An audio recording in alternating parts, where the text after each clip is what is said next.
Irez mon âme à la grande Quisas. Écoutez bien ces paroles. Je confie mon âme à la grande Quisas. La grande Quisas tout à coup, au cas où il y aurait quelque chose au-delà de la mort, ce n'est pas de l'espoir, ce sont des paroles qui viennent d'un cœur qui a laissé Dieu de côté, donc un cœur vaincu. L'espoir, comme nous l'avons vu, est extrêmement important pour les humains, c'est ce qui nous anime dans un sens très réel. Quand on perd cet espoir qui ne vient que lorsqu'on a une relation avec Dieu, ce qui reste, c'est le désespoir et l'amertume. C'est horrible de vivre sans espoir.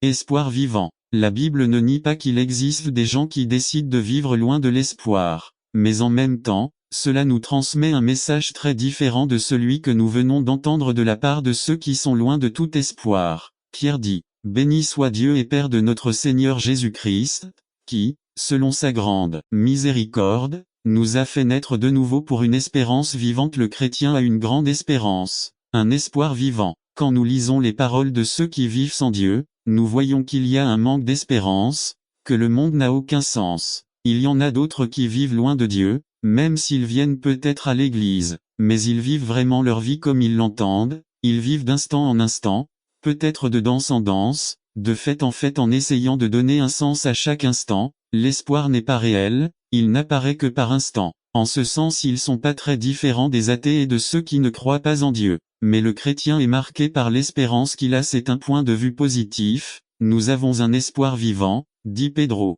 Et qu'est-ce qui qualifie cet espoir d'espoir vivant? Pierre nous dit par la résurrection de Jésus-Christ d'entre les morts. C'est grâce à la résurrection du Christ que nous pouvons jouir de cette espérance vivante dont parle Pierre. C'est l'événement le plus important du christianisme, ce n'est pas Noël, ce n'est pas la mort sur la croix. Conférences, ils parlent et ne font que parler. Les louanges au Père sont remplacées par des autopromotions, les prières d'autorité contre Satan sont remplacées par des arguments et des discussions d'assemblée. Le syndrome de Diotrephe a déjà touché de nombreux serviteurs qui ont oublié l'appel à la prière pour devenir leader de parole. Mais Diotrephe n'accepte pas notre autorité parce qu'il aime commander. C'est pourquoi, quand j'irai, j'attirerai son attention, car il raconte des ragots et des mensonges contre nous. Jean 9,10.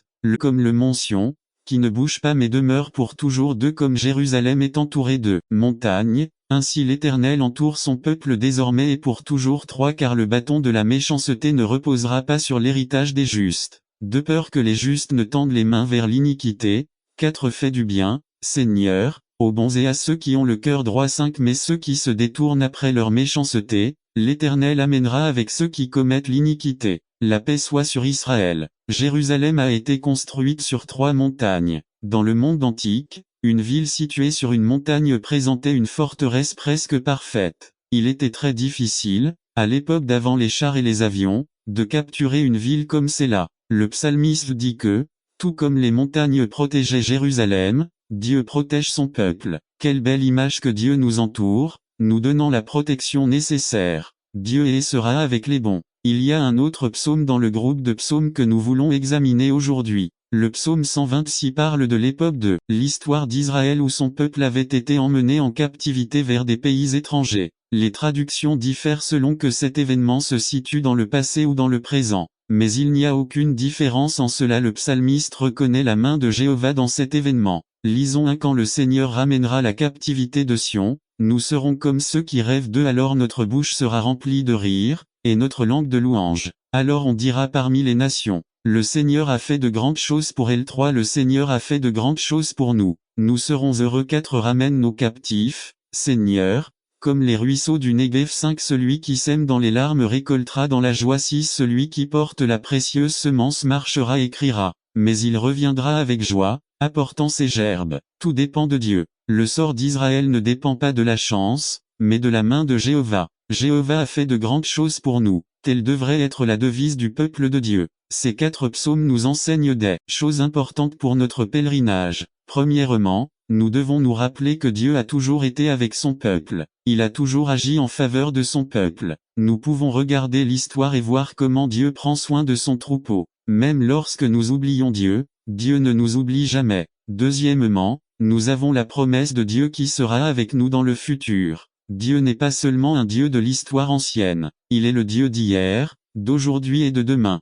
Vous souvenez-vous des dernières paroles de l'évangile de Matthieu? Elles sont une promesse de Jésus-Christ. Voici, je suis avec vous tous les jours jusqu'à la fin du monde. Amen. Troisièmement, tout bien qui peut arriver dans notre vie vient du Seigneur. Quand quelque chose de bien nous arrive, nous devons reconnaître la main de Dieu. Nous devons lui rendre toute la gloire, toutes les louanges, tous les remerciements. Cela inclut notre salut. Puissions-nous ne jamais oublier que sans Christ nous n'aurions aucun espoir, que sans lui nous n'aurions pas de salut. Mes bonnes œuvres ne servent à rien. Je suis sauvé par grâce. Et enfin, nous devons garder les yeux fixés sur le Seigneur. Dans les mauvais moments, dans les bons moments, à tout moment, nous devons nous tourner vers le Seigneur. Nous sommes comme des serviteurs, attendant chaque parole de notre Seigneur. S'il s'agit d'une commande, nous l'exécutons immédiatement. Si c'est une bénédiction, nous la recevons avec humilité. S'il s'agit d'une correction, nous l'acceptons. En tout, nous nous tournons vers le Seigneur. Maintenant, je dois ajouter quelque chose. Certains se demandent, comment peut-on dire que le Seigneur est toujours avec nous?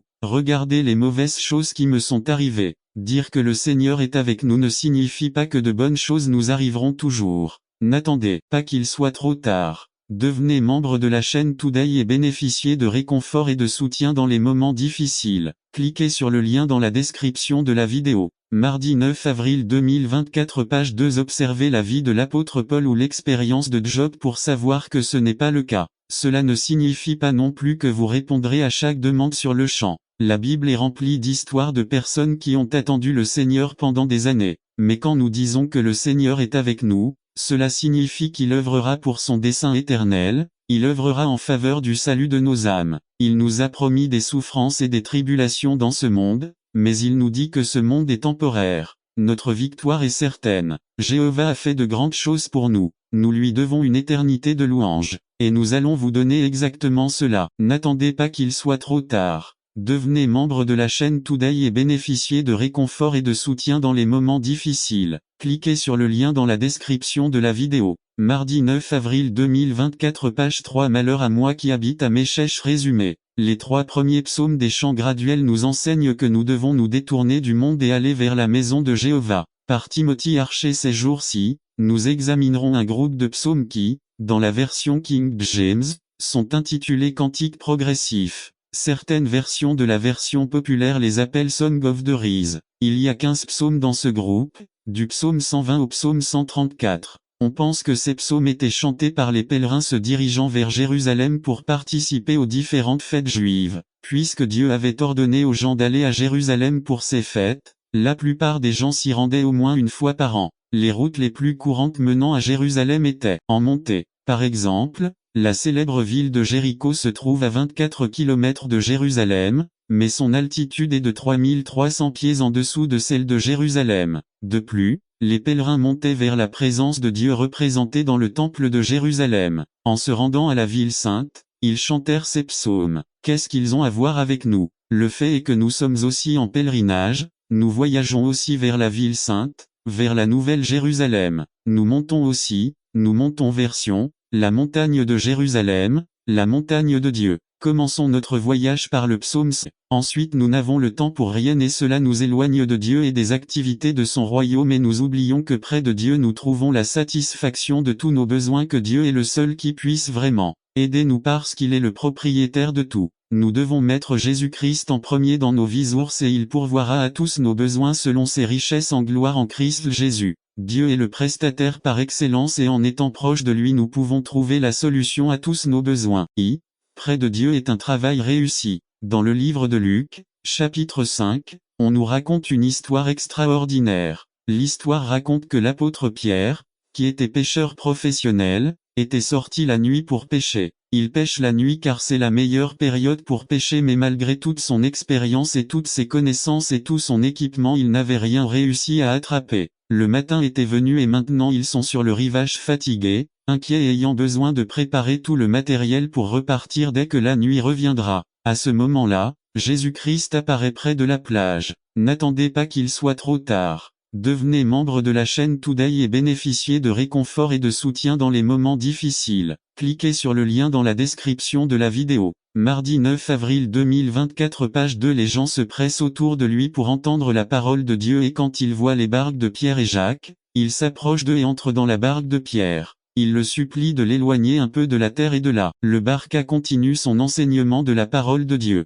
Il y parle de la parabole du semeur, de la parabole du blé et de l'ivraie et de bien d'autres enseignements. Quelles seraient les pensées de Pedro à ces moments-là? Peut-être pensait-il au temps qu'il perdait, à écouter Jésus-Christ parler alors qu'il devait raccommoder, nettoyer les filaments difficiles. Cliquez sur le lien dans la description de la vidéo. Mardi 9 avril 2024 page 1 2 Tim 2 19 à 21 2 Corps 4 7. Acte 9 15. Les êtres humains sont faits d'argile, la boue et de la poussière mélangée à de l'eau. Nous sommes poussière PS 103 14, mais l'eau de l'Esprit de Dieu nous a donné la vie par la foi en Christ. Déclé n'a pas une grande valeur en soi, mais elle peut devenir quelque chose de grand si elle est façonnée par les bonnes mains et dans le bon but. Personne ne peut calculer l'énorme potentiel de la vie d'un individu. La qualité la plus importante de l'argile est qu'elle est soumise. S'il ne se soumet pas aux mains du potier, il sera ruiné. L'argile ne peut pas s'auto-modeler. Il faut avoir le potier. Il n'y a pas de chrétiens locaux dans la volonté de Dieu. Lorsque nous disons que l'argile ne peut pas être façonnée d'elle-même, nous ne suggérons pas que les gens ne jouent aucun rôle dans l'accomplissement de la volonté de Dieu. Nous ne sommes pas des inactifs ou des résignés, de simples tas de boue entre les mains de Dieu. Il veut que nous coopérions dans la prière, la méditation, l'obéissance à sa volonté et l'abandon à son tendre contact.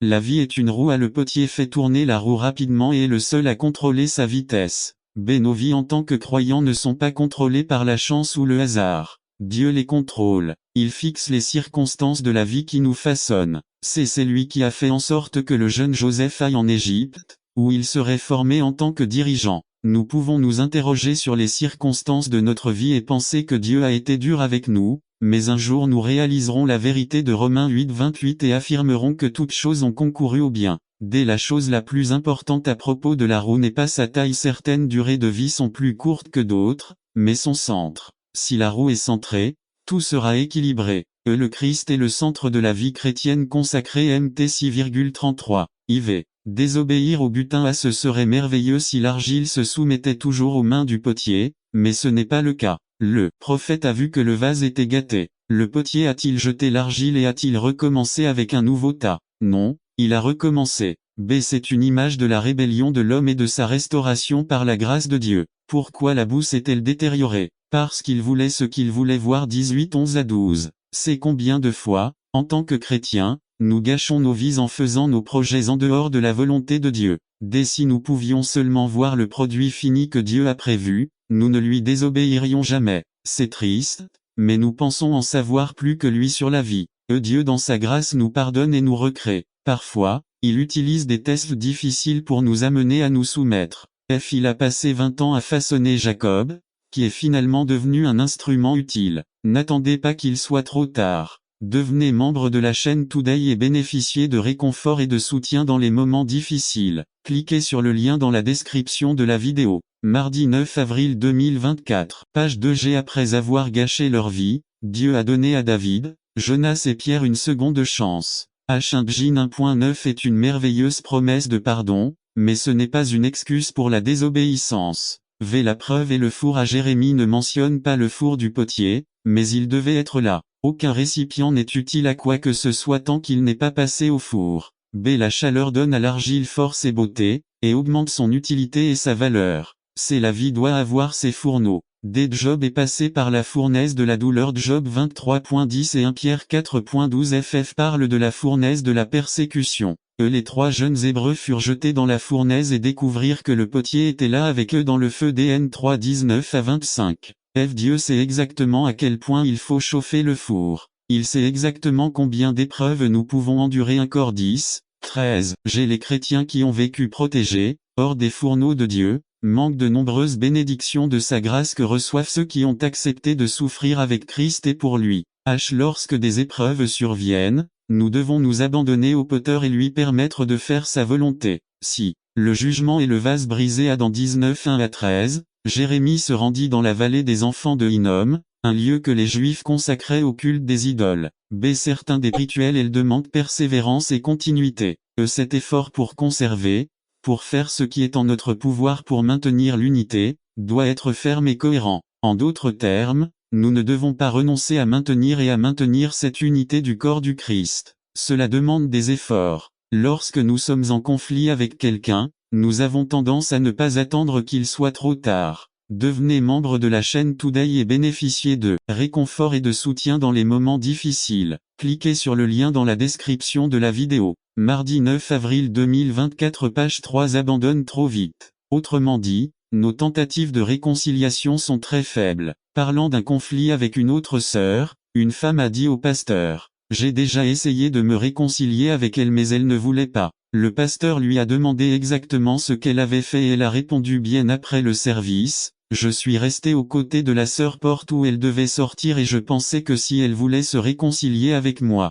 elle avait dû me parler, eh bien, elle ne m'a pas parlé. » Le maintien de l'unité nécessite une forte dose de plans concrets pour être attentif aux éventuelles menaces contre l'unité. Et ce n'est pas facile. Cela nécessitera sûrement remercier Dieu pour les frères qu'il vous a donnés d'eux. Soyez réaliste quant à vos attentes. Après avoir appris quel est l'idéal de Dieu pour la vie de l'Église, il est très tentant de se laisser décourager par ce qui est réel dans l'Église. Cependant, nous devons aimer l'Église malgré ses imperfections. Un signe évident d'immaturité est d'aspirer à l'idéal tout en critiquant amèrement le réel. D'un autre côté, nous commettons également des erreurs si nous nous contentons de la réalité sans chercher à atteindre l'idéal. Le croyant doit vivre au milieu de cette tension. Je le répète encore une fois, il y a et il y aura des croyants qui nous laisseront tomber, mais cela ne doit pas être une excuse ou un obstacle pour ne pas les aimer. Mais au contraire, c'est précisément pour cette raison que nous devons les aimer davantage. Je pense que chaque église devrait mettre un panneau indiquant « Il n'est pas nécessaire d'être parfait pour faire partie de cette église.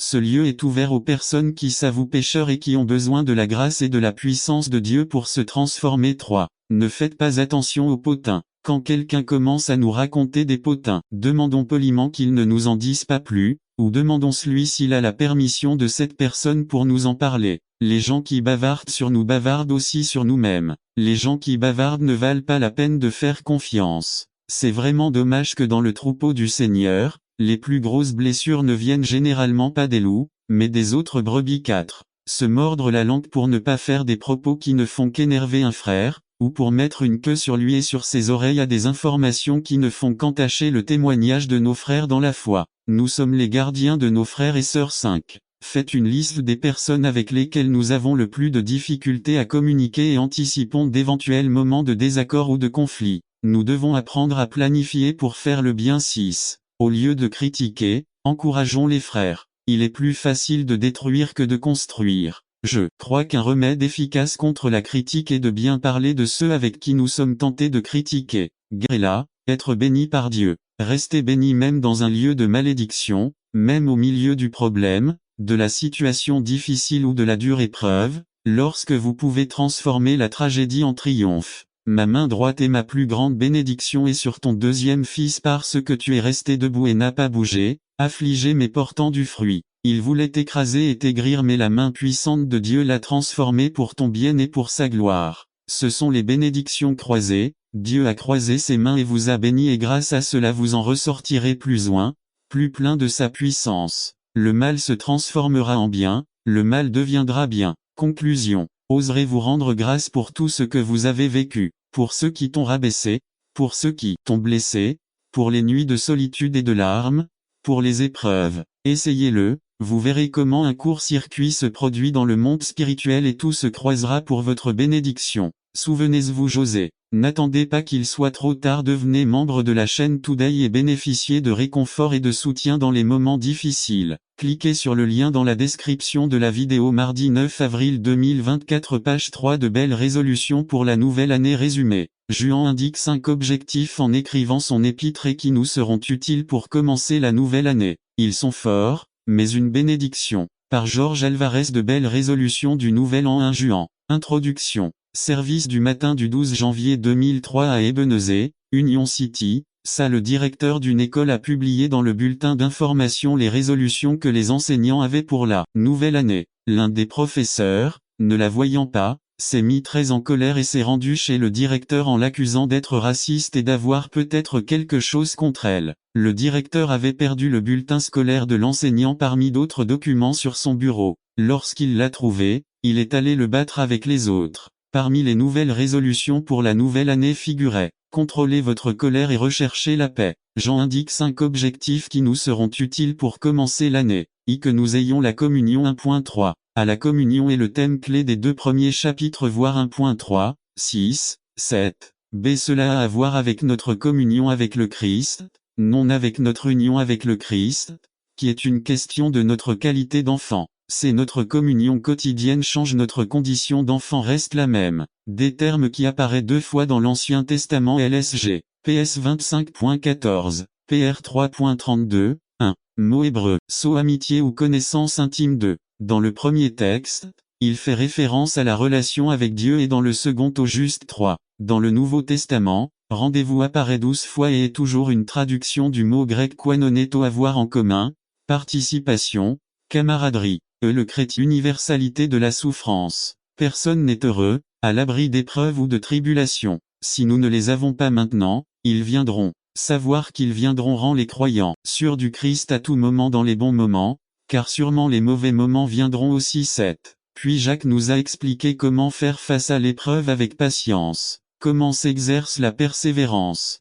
La patience du chrétien se développe dans l'activité et non dans la passivité. 8. Ceux qui s'assoient et attendent que Dieu résolve, que Christ vienne, que d'autres fassent des choses, découvriront que leur patience va bientôt disparaître. 9. La patience se développe en pleine activité. Travaillez pour Dieu, pour nos semblables. Regardez, n'attendez pas qu'il soit trop tard. Devenez membre de la chaîne Today et bénéficiez de réconfort et de soutien dans les moments difficiles. Cliquez sur le lien dans la description de la vidéo. Mardi 9 avril 2024, page 1 pour les autres. Priez pour les autres. Les gens qui traversent des tribulations ne trouvent généralement pas normal de se réjouir de l'épreuve. Dans les tribulations, il y a toujours une tendance à perdre la perspective ou la direction. 1. Au cours de mes plus de 20 ans de ministère, j'ai vu des personnes qui, dans les moments où elles auraient dû s'emparer de Dieu, santé, problèmes avec les enfants, mariage, travail, etc., c'est alors qu'elles se sont éloignées de Dieu. 2.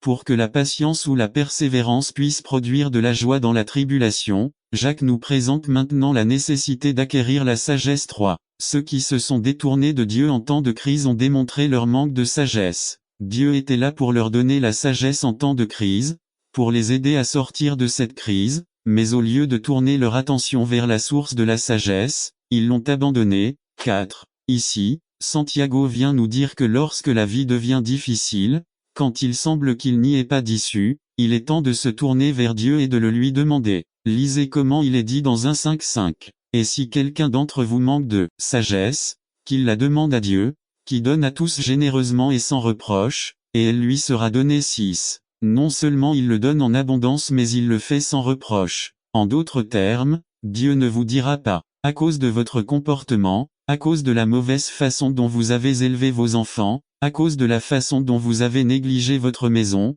à cause de la manière indifférente dont vous avez traité votre femme, à cause de la façon stupide dont vous avez géré votre argent, à cause de la mauvaise façon dont vous avez mangé. 7. Quelle que soit votre épreuve, tribulation, externe produite par des éléments hors de notre portée, ou interne produite par moi-même, par mon mal, continuez, quoi que vous soyez impliqué, Dieu vient sans reproche, non pas à cause de votre péché, mais parce que vous venez chercher sa sagesse pour sortir de votre situation. 8. Dieu vous accordera la sagesse en reconnaissant que vous avez besoin de lui, en reconnaissant que les choses ne vont pas bien, en reconnaissant que vous pouvez vous-même être la cause de vos épreuves et tribulations, que vous avez vous-même pris une mauvaise décision, que vous savez que vous avez mal agi. 9. 2 fois dans le même verset, Jacques répète que Dieu donne la sagesse, demandez-la à Dieu, qui la donne aujourd'hui dans le présent à tous abondamment et sans reproche, et elle vous sera donnée également dans l'avenir. C'est remarquer bien une chose dans le texte. Jacques ne dit pas que Dieu va résoudre le problème,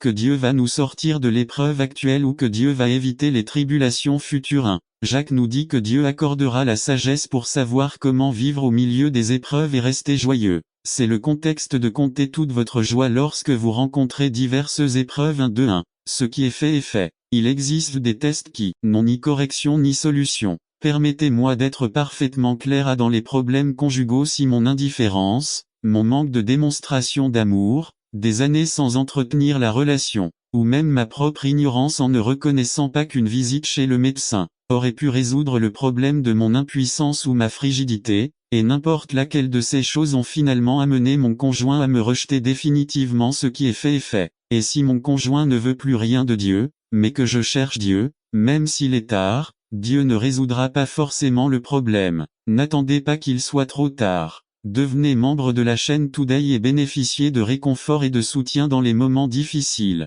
Cliquez sur le lien dans la description de la vidéo. Mardi 9 avril 2024, page 2. Problème avec lequel j'ai grandi, mais cela me donnera la sagesse de vivre avec mon problème. B. Il existe d'autres cas moins graves, comme le problème financier. Ce sont des problèmes qui, avec la sagesse divine, peuvent être résolus. Demandez l'aide de Dieu qui nous indiquera la méthode ou la personne qui pourra nous aider à sortir de l'épreuve. Le sage dit. Proverbe 13 dit: l'orgueil engendre certainement des querelles, mais chez ceux qui acceptent le conseil, il y a la sagesse et il existe des signes de maladie chronique, hors de ma portée. Même les médecins ne peuvent pas le résoudre. Dieu, comme Paul, nous donnera suffisamment de grâce pour vivre avec ce que nous ne pouvons pas résoudre. Quel est votre test? Quelle est ta tribulation? Qu'est-ce qui l'a causé ou qui l'a causé? Qui que ce soit, dit Jacques, demandez à Dieu la sagesse, il vous la donnera en abondance et sans reproche. 3. J'aime beaucoup ce sans reproche car nous, croyants, devenons trop souvent juges de ceux qui subissent des épreuves. On voit à la télé un pauvre gros homme qui ne peut même plus bouger, a-t-il demandé. Si ce pauvre gros homme demande la sagesse à Dieu parce qu'il reconnaît qu'il a eu tort, sans reproche Dieu promet de la lui accorder. 2. Qu'est-ce que la sagesse? Qu'est-ce que la sagesse? La sagesse n'est pas une sorte de connaissance intellectuelle aride, une sorte d'érudition. Cette personne en sait beaucoup. On y découvre avec étonnement de simples paysans dans les ranchs du Michoacán, ou de la ville de Kidderminster, en Angleterre. D'après le ministère de Richard Baxter, lisez un livre chrétien. Passez du temps à vous analyser du sang, ni de la volonté de la chair, ni de la volonté de l'homme, mais de Dieu. Le mot pouvoir vient du grec dynamie et de ce mot est dérivé le nom dynamite. La Bible pense à quelque chose de grand. 3. En étant né de Dieu, du Saint-Esprit, engendré de Dieu, il y a une puissance. 4. C'est la puissance de l'Évangile, la puissance de pardonner les péchés et la puissance de vaincre le mal. 5. Et l'Évangile n'est pas une théorie ou un style de vie. Je travaille dans le champ du Seigneur, mais nous ne sommes pas des collaborateurs. Il est le roi, le Seigneur, je suis son serviteur. Il est au travail dans ma vie, mais nous ne sommes pas collègues. Il est le potier, je suis simplement l'argile. Pourquoi est-il si important pour les chrétiens d'avoir la crainte du Seigneur? Notre idée ou notre concept de Dieu déterminera l'attitude que nous aurons envers Dieu. Cette attitude affectera par conséquent notre relation avec lui et influencera la façon dont nous agirons par rapport à lui et à tout ce qui a à voir avec son œuvre. Si nous avons la bonne attitude envers Dieu, nous découvrirons que la crainte de Dieu sera pour nous un lieu de bon sens. La crainte du Seigneur est le début de la sagesse. Proverbe 1, 7, 2, 5, 9 dit: n'attendez pas qu'il soit trop tard. Devenez membre de la chaîne Today et bénéficiez de réconfort et de soutien dans les moments difficiles. Cliquez sur le lien dans la description de la vidéo. 9 mars, avril 2024, page 2. Le palmier résumé. Le palmier nous aide à réfléchir sur les caractéristiques d'un croyant mature. Par José Cotto. Le juste fleurira comme le palmier, il poussera comme le cèdre au Liban. Psaume 92, 12. Nous voyons à travers les enseignements de la Bible, Dieu nous compare à beaucoup de choses. Par exemple, comme un serviteur cale pour les ruisseaux d'eau, la puissance du buffle, le sel, la moutarde, lumière, etc. Pourquoi? Simplement pour mieux comprendre ce qu'il attend de nous, puisque nous avons lu aujourd'hui que les justes fleuriront comme le palmier. Pour savoir pourquoi le psalmiste fait cette comparaison, regardons ses qualités. Sa croissance. Ils ne poussent jamais à l'état sauvage, mais doivent être plantés. Lorsqu'ils sont petits, ils nécessitent beaucoup de soins, ils sont complètement différents de tous les arbres parmi lesquels ils poussent. À la naissance, ils ont une colonne de tissu vivant dans le corps centre de son tronc, protégée par son écorce, qui peut être déchirée, blessée, battue ou coupée, et pourtant continue de croître vers le ciel, atteignant des hauteurs comprises entre 14 et 20 mètres. Il a une durée de vie de 100 à 200 ans. Bien que le vent ne le brise jamais. Croissance chrétienne. La réalisation de notre vie spirituelle est déterminée par notre croissance intérieure. Notre homme extérieur est comme l'écorce du palmier. Nous pouvons être maltraités et battus par diverses circonstances dans beaucoup de patience.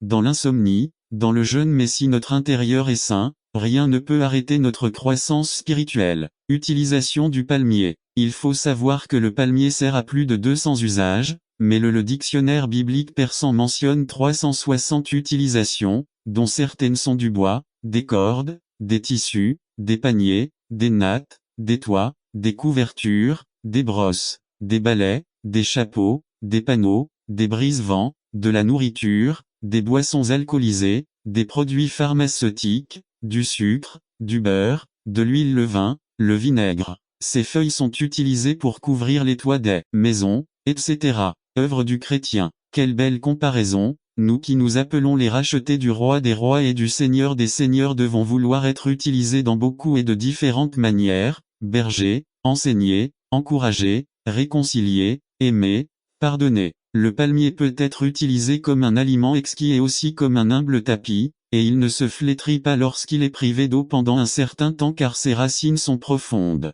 Son fruit. Il porte ses meilleurs fruits dans sa vieillesse. Son fruit est beaucoup plus sucré lorsqu'il atteint 80 ans. Par contre, quand un pommier vieillit, ses fruits deviennent de plus en plus petits jusqu'à ce qu'ils ne valent plus rien, ce qui n'est pas le cas du palmier, qui produit de meilleurs fruits à mesure qu'il est vieux. Le fruit du chrétien. Ainsi devrait-il en être pour nous. Plus nous avançons dans notre vie chrétienne, plus nous devons montrer de douceur, portant beaucoup de fruits, comme résultat d'une vie dans laquelle Jésus est Seigneur. En plus de nous exhorter à porter beaucoup de fruits, Dieu nous exhorte également à ce que ce fruit perdure. Les chrétiens travaillent dans différents lieux, nous travaillons à l'intérieur et à l'extérieur de l'Église. Dieu nous utilise de différentes manières selon notre tempérament. Dans cette croissance et ce travail, nous développons le fruit de notre vie. Rappelons enfin qu'il existe 4 types de membres dans nos églises. 1. Ceux qui sont rassasiés. N'attendez pas qu'il soit trop tard. Devenez membre de la chaîne Today et bénéficiez de réconfort et de soutien dans les moments difficiles.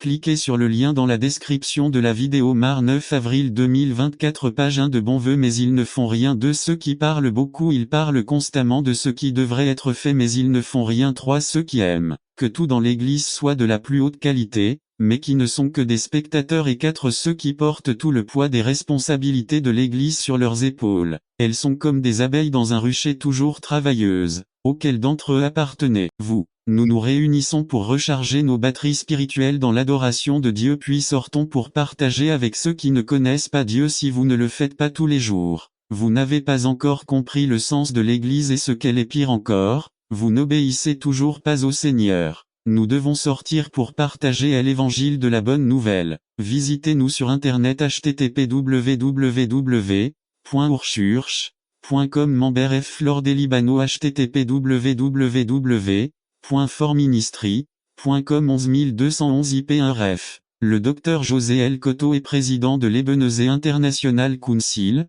Inc. basé Dieu dans notre cœur. Et il le recherche en priant, en criant et en criant, mais pas en lisant la parole de Dieu. Et, mes frères, la vérité est que le Saint-Esprit n'agit qu'à travers la parole et les sacrements. Paul a écrit, la foi vient de ce qu'on entend, et ce qu'on entend vient de la parole de Dieu. Notre foi a une base solide. Elle n'est pas basée sur l'émotion ou la sagesse humaine, mais sur le puissant message de Dieu, l'Évangile. N'attendez pas qu'il soit trop tard. Devenez membre de la chaîne Today et bénéficiez de réconfort et de soutien dans les moments difficiles. Cliquez sur le lien dans la description de la vidéo. Mercredi 10 avril 2024. Page 2. Et ça tombe bien, car la sagesse humaine échoue toujours. Nous voyons dans la Genèse que les gens voulaient construire une tour dans la ville de Babel qui atteindrait les cieux, parce qu'ils voulaient l'honneur et la gloire, mais cela a échoué à cause de la puissance de Dieu. Il y a près de 100 ans, certains hommes se vantaient d'avoir construit un bateau que même Dieu ne pouvait couler, et le Titanic a coulé quelques jours plus tard.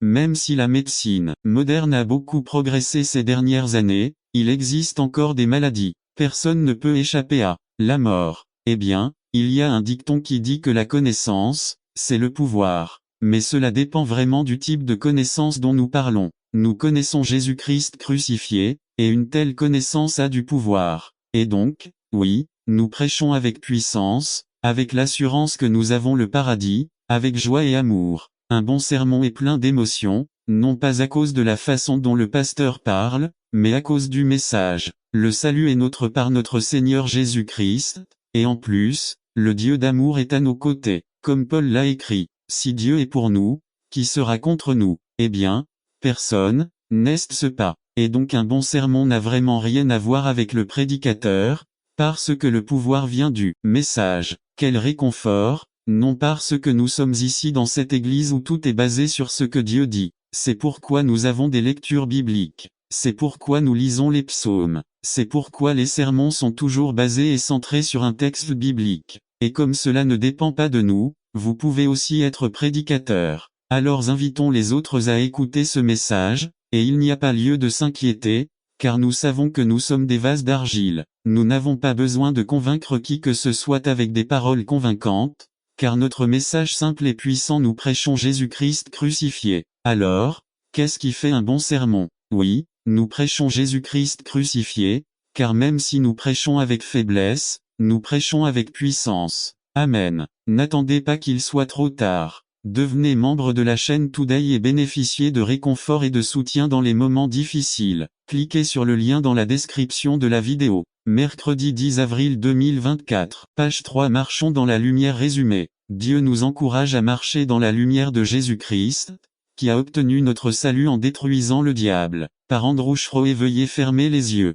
Eh bien, et maintenant imaginez si vous étiez aveugle. Imaginez lorsque vous vous réveillez le matin, vous ouvrez les yeux, mais vous êtes toujours dans l'obscurité. Et maintenant, il faut se lever, prendre une douche, prendre son petit déjeuner et aller travailler. Imaginez la peur, la frustration, le danger de marcher ainsi, de marcher dans l'obscurité. Vous pouvez ouvrir les yeux. Quoi de mieux? Non. Je ne sais pas si vous le savez, mais cette semaine a été présenté en avant-première un film intitulé Au premier regard. C'est l'histoire d'un aveugle Val Kilmer qui, grâce à une opération, retrouve la vue. Je ne l'ai pas vu, mais j'imagine que le personnage de Val Kilmer essaie de voir tout ce qu'il ne pouvait pas voir auparavant, de marcher à la lumière du jour, très heureux de pouvoir désormais voir. Imaginez la joie toute votre vie, vous avez été dans l'obscurité et soudain, un jour, vous pouvez tout voir. Eh bien, comme un aveugle, nous sommes par nature dans les ténèbres, mais Jésus-Christ,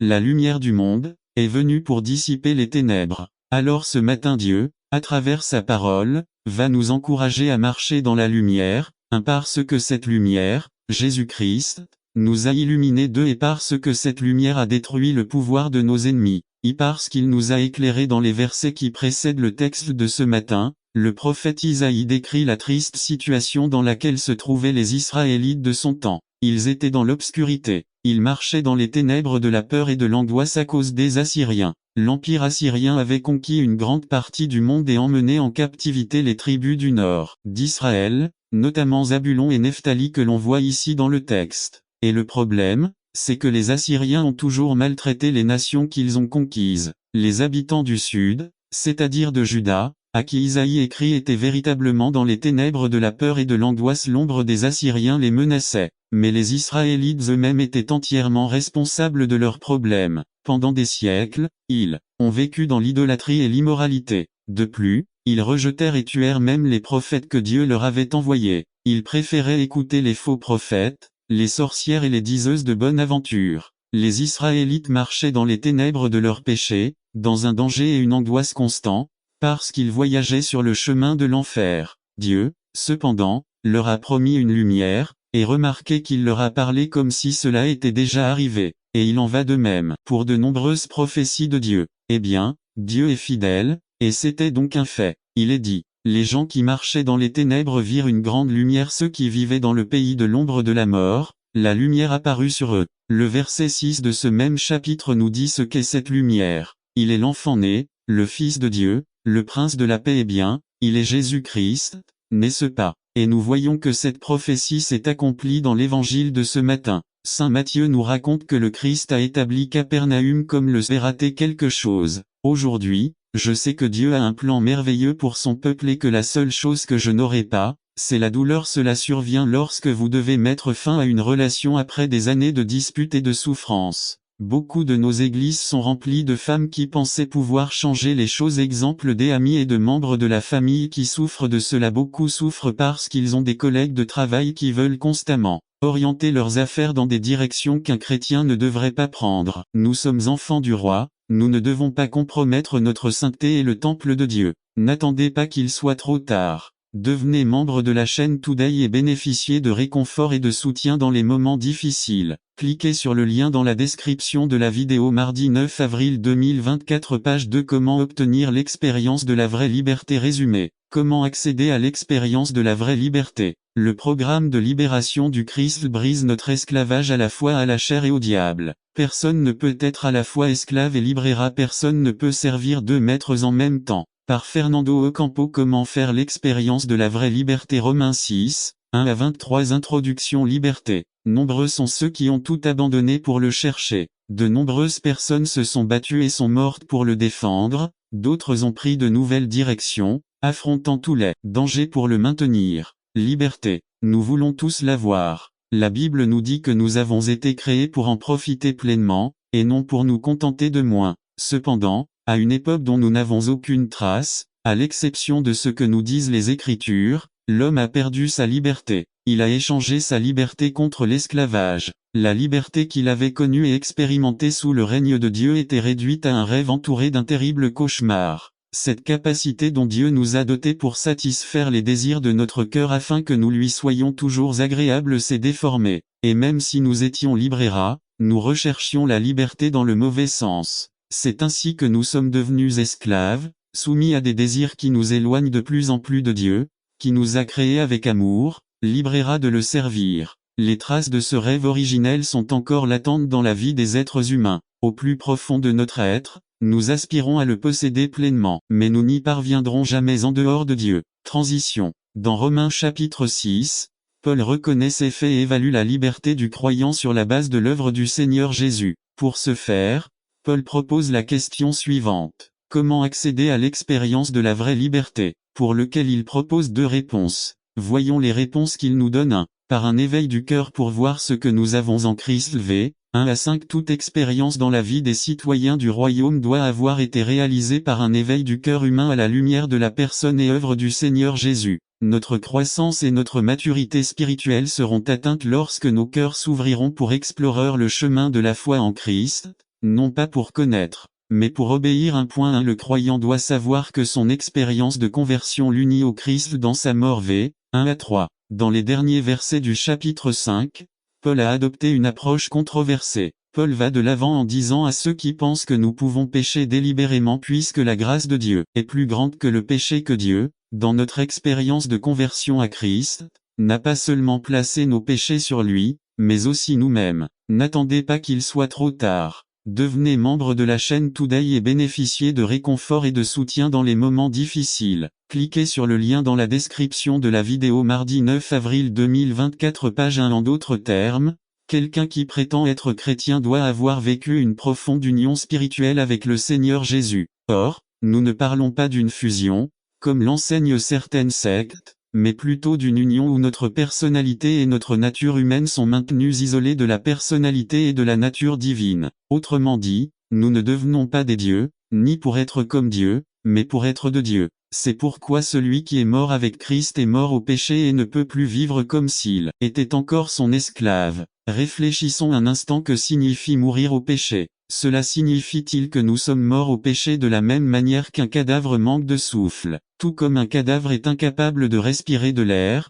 les chrétiens sont-ils incapables de pécher? Bien sûr que non. L'apôtre ne nous dit pas qu'un croyant ne peut plus pécher. Lorsqu'il parle de la mort au péché, Paul fait référence à une séparation ou à une rupture d'une relation plutôt qu'à une extinction du péché. Ainsi notre mort en Christ doit nous conduire à rompre avec tous les rapports que nous entretenions auparavant avec le péché. Mais cette rupture n'est pas définitive dans le sens où nous ne pécherons jamais. Ce que Paul veut prendre pour acquis, c'est que nous ne pouvons plus avoir le péché comme mode de vie qui nous gouverne. Le croyant qui sait ce qu'il a en Christ est celui qui se dirige vers ce qui est éternel et vrai. 1.2 Le croyant doit savoir que son expérience de conversion l'unit au Christ dans sa résurrection. V. 4 à 5. Dans l'expérience de conversion, il y a une incorporation du croyant dans la nouvelle vie de sorte que, tout comme le Christ, le chrétien a atteint une victoire sur le péché en même temps qu'il est associé au Christ par la foi. C'est pourquoi la proclamation du verset 5 est forte et certaine. Si nous étions unis à lui dans sa mort, certainement nous serons aussi unis à lui dans sa résurrection. LSG La résurrection du Christ,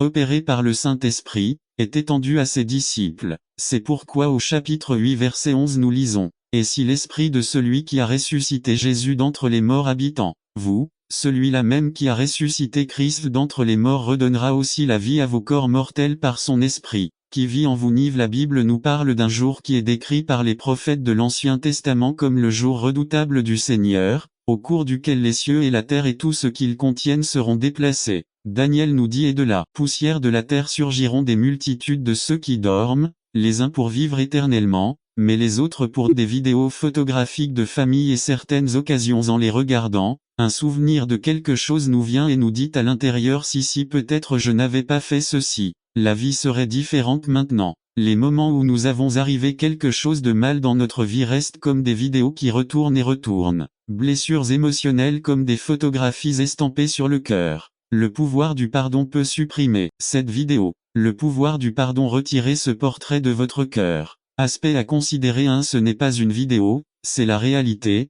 2. Votre décision aujourd'hui. Le changement commence. 3. N'imitez personne d'autre que Jésus. 4. Oubliez la fierté. 5. Remplissons-nous d'humilité et d'obéissance à Dieu. ECC Ecclésiaste 12 9,14. En plus d'être sage, le Maître a transféré la connaissance au peuple. Nous savons faire la différenciation entre le bien et le mal, juste ou injuste. Il est temps de rectifier ou nous continuerons à vivre de la même manière. Dans la Bible, nous trouverons les mots corrects pour chaque situation. Nous devons les appliquer dans nos vies et dans la vie des autres. N'attendez pas qu'il soit trop tard. Devenez membre de la chaîne Today et bénéficiez de réconfort et de soutien dans les moments difficiles. Cliquez sur le lien dans la description de la vidéo. Mardi 9 avril 2024 page 2. Les paroles des sages sont comme des dards, comme des clous bien placés. C'est pourquoi nous devons donner le bon usage de ce mot. Pas pour votre propre commodité mais pour la justice. Il est utile de connaître toute la Bible si vous ne vivez pas selon ce qu'elle commande, pas seulement en entendant mais ce que vous faites, pour ne pas nous tromper, car à la fin,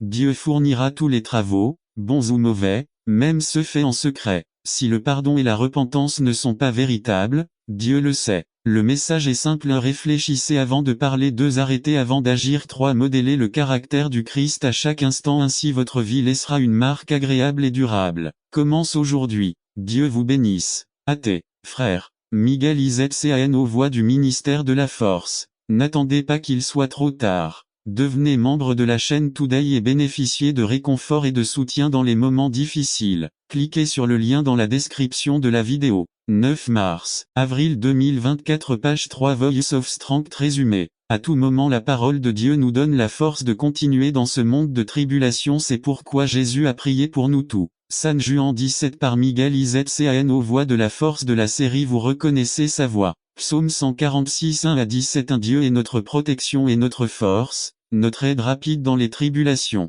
Dans la parabole de l'étagère, Saint Jean dit Jésus dit que ses moutons le suivent parce qu'elles reconnaissent sa voix. S'ils étaient du champ du Seigneur, ils pourraient être guidés vers de meilleurs endroits de pâturage verts avec une eau abondante et un repos complet. Qu'arrive-t-il à ceux qui ne connaissent pas cette voie simple? C'est le contraire, qu'ils marchent à la dérive, étonnants et arrivant dans des gorges ou abysses. Vous vivez en marche. De quelle voie suivez vous? 3. Vous reconnaissez son appel à mauvaise voie. Pas de guide, c'est sa voix que celle du pasteur des bergers. En temps de souffrance, oui, nous avons quelqu'un pourquoi pleurer et partir à la recherche de la force, mais c'est selon la relation avec lui que nous reconnaître sa voix. Il faut affûter notre oreille spirituelle, un savoir que nous avons un pasteur aimant, a eu tant à offert sa vie pour nous. C'est la plus grande expression d'amour que nateur. Vous exhortons également à ne pas recevoir la grâce de Dieu en vain, car il dit, au temps favorable, je t'ai exaucé, et au jour du salut, je t'ai secouru. Voici maintenant le moment acceptable, voici maintenant le jour du salut. Yves, ils l'ont fait et vous, ce n'était pas une aiguille, parce qu'ils ont accepté cette conclusion de l'évangile. N'attendez pas qu'il soit trop tard. Devenez membre de la chaîne Today et bénéficiez de réconfort et de soutien dans les moments difficiles. Cliquez sur le lien dans la description de la vidéo. Mardi 9 avril 2024 page 2 Couverture spirituelle les uns envers les autres résumé. Constatez la nécessité de se couvrir les uns les autres dans le monde spirituel. Par Lorosé Hernandez Couverture spirituelle vers l'un et l'autre Isaïe 1, 8 La belle Sion est restée comme un hangar dans une vigne, comme une cabane dans un verger de melons, comme une ville assiégée. Introduction. Dieu parle à un peuple pécheur. VS2 et, cieux, écoute, terre. Ainsi parle l'Éternel. J'ai élevé des enfants jusqu'à ce qu'ils deviennent des hommes, mais ils se sont rebellés contre moi. Dieu va commencer à parler. Attirez l'attention sur sa création. Quand Dieu parle, votre peuple doit être attentif. Si nous sommes têtus, il attirera notre attention. Cela nous rappelle notre rébellion. Vs 3. Le bœuf connaît son propriétaire et l'âne connaît la mangeoire de son maître. Mais Israël ne le sait pas, mon peuple ne comprend pas. À combien d'entre nous ont vu leurs enfants nous abandonner? Les animaux reconnaissent mieux leur maître. Son peuple est pire que les animaux. Signalez votre style de vie. Vs 4 à 7. Hélas, nation pécheresse, peuple chargé de culpabilité, génération de méchants, enfants corrompus. Ils ont abandonné l'Éternel. Ils ont méprisé le Saint d'Israël. Ils sont repartis. Pourquoi prendre plus de coups? Pourquoi insister sur la rébellion? Sa tête entière est blessée, tout son cœur est malade. Depuis la plante des pieds jusqu'au sommet de la tête, il ne reste plus rien de sain. Tout autour d'eux n'est que blessures, contusions et plaies ouvertes, qui n'ont été ni cicatrisées, ni bandées, ni apaisées avec de l'huile. Leur pays est désolé, leurs villes sont en proie au feu. Sous leurs yeux, des étrangers dévorent leurs champs. Votre pays est désolé, comme s'il avait été détruit par des étrangers. Dieu est omniscient, il sait tout. Il nous dit: vous êtes une nation pécheresse et vous êtes un peuple accablé de culpabilité. Ils ont abandonné, ils ont méprisé, ils ont rebroussé chemin. Nous pouvons couvrir notre péché, mais devant Dieu notre âme est découverte. Il n'y a pas d'avenir sans notre Dieu. Au milieu du péché, ce sont les filles de Sion. Vs 8. La belle Sion est restée comme un hangar dans un moment difficile. Cliquez sur le lien dans la description de la vidéo. Mardi 9 avril 2024. Page 8. Leadership à la manière de Jésus. Résumé. Introduction. Les chrétiens ont Jésus-Christ non seulement comme notre sauveur, mais aussi comme notre modèle dans tous les domaines de la vie. En tant que dirigeants chrétiens, nous devons prendre l'exemple de Jésus et connaître les secrets de son leadership pour les incorporer par Dr Minor Varga. Un leadership à la manière de Jésus. Le modèle parfait de Jésus de leadership irréprochable. Dr Minor Varga. 1 Pierre 2 21 à 24. 21. Pour cela vous avez été appelés, parce que le Christ a aussi souffert pour nous, nous laissant un exemple modèle parfait. Upogrammo, grec, méthode d'enseignement pour que vous suiviez ses traces. 22. Il n'a commis aucun péché et aucune tromperie n'a été trouvée dans sa bouche. 23. Quand il le maudissait, il ne répondait pas par une malédiction. Lorsqu'il souffrait, il ne menaçait pas, mais il confiait la cause à celui qui juge justement. 24. Il a lui-même porté nos péchés en son corps sur le bois. Ici préambule sur la perspective personnelle de cette Église, ville ou nation. Préambule selon le guide de l'Esprit. Introduction. Les chrétiens ont Jésus-Christ non seulement comme notre Sauveur et Seigneur, mais comme notre exemple ou modèle dans tous les domaines de la vie. En ce sens, en tant que dirigeants chrétiens, nous devons prendre l'exemple de notre Seigneur et connaître les secrets de son leadership pour les incorporer dans le ministère. Le privilège ou la responsabilité ecclésiastique que nous avons. Il faut alors connaître, d'une part, la personne de Jésus et, d'autre part, les principes qu'il a mis en mouvement. La puissance combinée de ces deux influences nous amènera à jouir d'une vie chrétienne victorieuse et d'un leadership chrétien victorieux. 1. Jésus a passé du temps à planifier. Jean 2, 4. Jésus lui dit: qu'as-tu avec moi, femme? Mon heure n'est pas encore venue. Luc 14, 28 à 31. 28. Parce que lequel d'entre vous, voulant construire une tour, église, ministère, projet d'évangélisation, etc. ne s'assoit pas d'abord et calcule les dépenses, pour voir s'il a ce dont il a besoin pour le finir. 29. De peur qu'après avoir posé les fondations, il ne puisse l'achever. Tous ceux qui le voient commencent à se moquer de lui. 30. 10 ans. Cet homme a commencé à construire et n'a pas pu achever. 31. Ou quel roi, lorsqu'il part en guerre contre un autre roi, ne s'assied d'abord et ne considère pas s'il peut avec 10 000 affronter celui qui vient contre lui avec 20 000. 32. Et s'il ne peut pas, quand l'autre arrive, il est encore loin, il envoie une ambassade et demande des conditions de paix. 33. Par conséquent, quiconque d'entre vous ne renonce pas à ce qu'il possède ne peut être mon disciple. En matière de leadership, la planification de notre travail est d'une importance vitale. Réfléchissez un instant. Dieu a programmé la naissance, la crucifixion et la résurrection de son Fils avant la fondation du monde. Jésus a planifié son avenir et aussi le nôtre. N'attendez pas qu'il soit trop tard. Devenez membre de la chaîne Today et bénéficiez de réconfort et de soutien dans les moments difficiles. Cliquez sur le lien dans la description de la vidéo. Mardi 9 avril 2024. Page 1. Qu'est-ce qu'un plan? Un plan est une liste écrite d'actions ordonnées et datées pour atteindre l'objectif souhaité. Habacuc 2, de Nive. Habacuc reçut l'ordre. Écrivez la vision et faites-la ressortir clairement sur les tablettes, afin qu'elle puisse être lue immédiatement. Habacuc 2 LSG. Écrivez ce message, la vision, enregistrez-le lisiblement sur des tablettes, afin que celui qui l'annonce puisse le lire facilement. La planification est le point de départ de chaque rêve ou objectif triomphe, de chaque ministère ministériel succès. Apocalypse 19:9. Cela me semble fascinant que Dieu programme un repas, le souper des noces de l'agneau, 6000 ans à l'avance. Ou est-ce que cela est la même que tenez-vous dans les chemins et demandez l'ancien chemin, quelle que soit la direction que vous prendrez. Noé a planifié la construction de l'arche. Il n'aurait pas réussi s'il n'avait pas pris le temps de planifier. Pour planifier la construction du temple des Israélites d'Égypte, il a pris le temps nécessaire pour planifier le tabernacle. Paul a planifié ses voyages missionnaires et l'établissement d'églises dans les villes qu'il a visitées. N'oubliez pas, un plan est une liste écrite d'actions ordonnées et datées pour atteindre l'objectif souhaité. Quand il commence, son développement et quand il se termine. Comment y parvenir? Plan A, B, C, etc. Il faut donc planifier et se rappeler, personne ne prévoit d'échouer, mais beaucoup échouent parce qu'ils ne planifient pas. En tant que leader, la première chose que vous devez faire lorsque vous démarrez un nouveau projet ou vos activités ministérielles est précisément de planifier à la fois à un niveau général et à un niveau spécifique. Autrement dit, vous devez élaborer votre plan de travail de Jésus connaît la puissance de l'habitude. Luc 4:16. Jésus arriva à Nazareth, où il avait grandi, et le jour du sabbat, il entra dans la synagogue, selon sa coutume. Les grands hommes ont simplement de bonnes habitudes. Un milliardaire a déclaré: j'arrive à mon bureau à 7 heures tous les jours, c'est une habitude. Recientement un novlista best-seller, que a vendido m a accent aigu s de 1 million de libros dijo. Me levanto a la misma hora toda la mañana, comienzo a escribir a la 08, 0 am y de jo de hacerlo a la 16, 0 heure. Je le fais tous les jours. C'est une habitude. N'attendez, il s'agit d'un seul mot, tetelesté.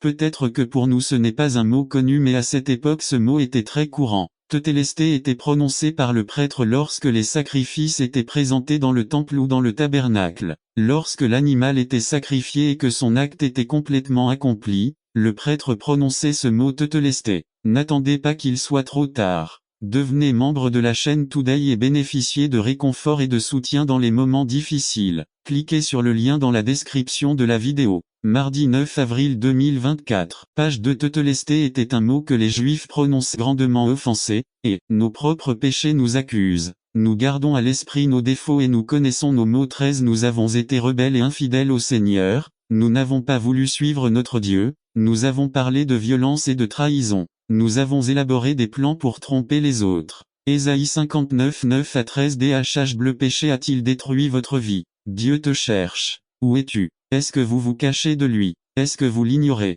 Essayez-vous de vous justifier devant lui? Chacune de ces actions n'est rien d'autre qu'une tentative de se couvrir de feuilles de figuier, ou de se cacher de la présence de Dieu. Cela ne marchera pas. Plus vous résisterez à Dieu, plus vous vous retrouverez ruiné. Dieu veut vous libérer des décombres de votre ruine. Conclusion. La question que Dieu vous pose mérite une réponse. Où es-tu? Si vous souhaitez répondre à son appel, venez au pied du Christ et répétez la prière suivante. Seigneur Jésus, je te remercie d'être mort sur la croix du Calvaire pour mes péchés.